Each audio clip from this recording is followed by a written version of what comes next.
Assalamualaikum warahmatullahi wabarakatuh. Mahasiswa sekalian, pada pertemuan ini kita tidak hanya belajar konsep komputasi numerik, tetapi benar-benar mempraktikkannya secara langsung dalam satu sistem yang terintegrasi menggunakan Python di Google Colab. Ini adalah tahap yang sangat penting, karena disinilah kita menguji apakah pemahaman kita benar-benar matang atau masih sebatas teori. Perlu dipahami bahwa dalam dunia teknik elektromodern, hampir semua analisis dilakukan dengan bantuan komputasi. Tidak ada lagi engineer yang hanya mengandalkan perhitungan manual untuk sistem kompleks. Oleh karena itu, kemampuan kalian dalam memahami alur algoritma sekaligus mengimplementasikannya menjadi sangat krusial. Struktur pembelajaran yang terintegrasi. Jika kita perhatikan pada halaman 2, materi praktikum disusun secara berurutan dari dasar hingga lanjutan. Ini bukan kebetulan, tetapi merupakan desain pembelajaran yang sistematis. Urutan ini menggambarkan alur berpikir seorang engineer. Mulai dari setup sistem, memahami konsep dasar, menganalisis kesalahan, menyelesaikan masalah nonlinear, hingga menyelesaikan sistem linear. Lebih dalam, ini adalah proses transformasi. Dari memahami menjadi mampu menjadi terampil. Pentingnya SETUP awal dalam praktikum. Pada halaman 3 dijelaskan bahwa sebelum menjalankan program, kita harus melakukan setup awal. Titik 2. Banyak mahasiswa sering mengabaikan tahap ini, padahal import library adalah fondasi. Tanpa ini, seluruh kode tidak akan berjalan. Library yang digunakan, NumPy untuk komputasi numerik, Math untuk fungsi matematika. Ini menunjukkan bahwa komputasi modern tidak dibangun dari nol, tetapi menggunakan library. Dalam dunia industri, engineer selalu menggunakan tools, bukan menghitung manual dari awal. Perhitungan energi sebagai dasar analisis sistem. Pada halaman 4 ditunjukkan perhitungan energi listrik. Titik 2. Energi adalah konsep paling dasar dalam teknik elektro. Namun dalam praktik, sistem tidak hanya satu beban. Bisa banyak perangkat. Python digunakan untuk menghitung otomatis, mengelola data dalam bentuk list. Pada ilustrasi di halaman tersebut terlihat bagaimana konsep sederhana E sama dengan P tanda kali T dihubungkan dengan sistem nyata berupa perangkat listrik. Makna penting, konsep sederhana bisa menjadi kompleks jika skalanya besar. Konsep ERROR sebagai kunci akurasi. Pada halaman 5-6 dijelaskan error absolut dan relatif. Titik 2. Error adalah bagian tak terpisahkan dari komputasi. Tidak ada sistem yang benar-benar sempurna. Yang ada adalah sistem dengan error kecil. Dalam praktik, error absolut melihat selisih langsung. Error relatif melihat tingkat kesalahan.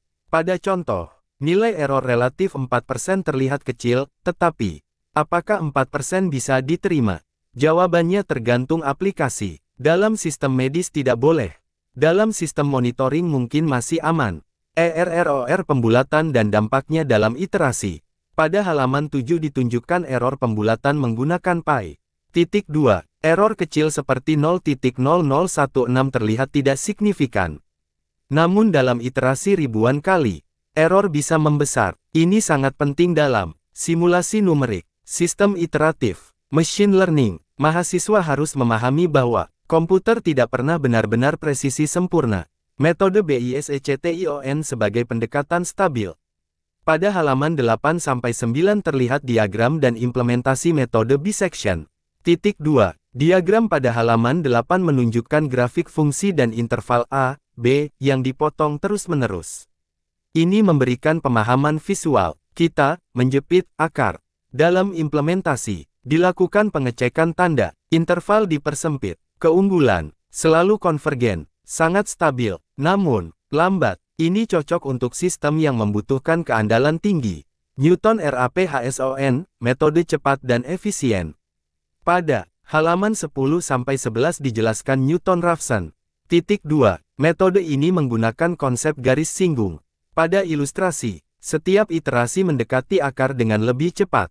Keunggulan, konvergensi sangat cepat, namun bergantung pada tebakan awal, membutuhkan turunan. Ini seperti metode cerdas tapi berisiko. Pemilihan metode dalam praktik. Dari perbandingan yang ada, bisection aman, Newton cepat. Seorang engineer harus mampu menjawab. Kapan harus menggunakan metode mana? Eliminasi Gauss, solusi sistem LINEAR. Pada halaman 12-13 dijelaskan metode Gauss.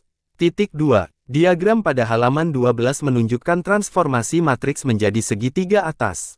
Ini adalah proses eliminasi, penyederhanaan, penyelesaian. Dalam kode, operasi baris dilakukan, hasil diperoleh secara sistematis. Keunggulan, solusi langsung, akurat, metode JACOBI, pendekatan iteratif.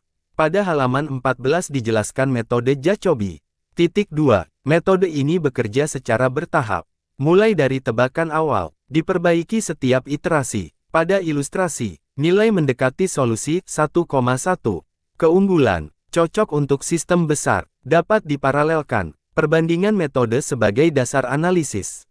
Pada halaman 15 terdapat tabel perbandingan. Titik 2. Setiap metode memiliki keunggulan, keterbatasan. Tidak ada metode yang paling benar. Yang ada adalah metode yang paling sesuai. Pendekatan belajar yang benar dalam praktikum. Pada halaman 16 terdapat catatan penting. Titik 2. Mahasiswa harus menjalankan kode step by step. Memahami setiap iterasi. Membandingkan dengan manual. Ini sangat penting karena komputasi numerik adalah proses, bukan hanya hasil. Konteks industri dan implementasi nyata. Dalam dunia nyata, sistem tenaga menggunakan metode numerik. Simulasi menggunakan Python. Optimasi menggunakan algoritma. Engineer modern tidak hanya menghitung, tetapi menganalisis, memodelkan, mensimulasikan. Mahasiswa sekalian, dari seluruh praktikum ini dapat dipahami bahwa komputasi numerik bukan hanya sekadar mata kuliah, tetapi merupakan alat utama dalam menyelesaikan permasalahan teknik elektro modern. Kemampuan untuk memahami algoritma, mengimplementasikan kode, menganalisis hasil, memahami error, akan menjadi bekal utama kalian dalam menghadapi dunia industri. Terima kasih atas perhatian dan partisipasi mahasiswa sekalian. Wassalamualaikum warahmatullahi wabarakatuh.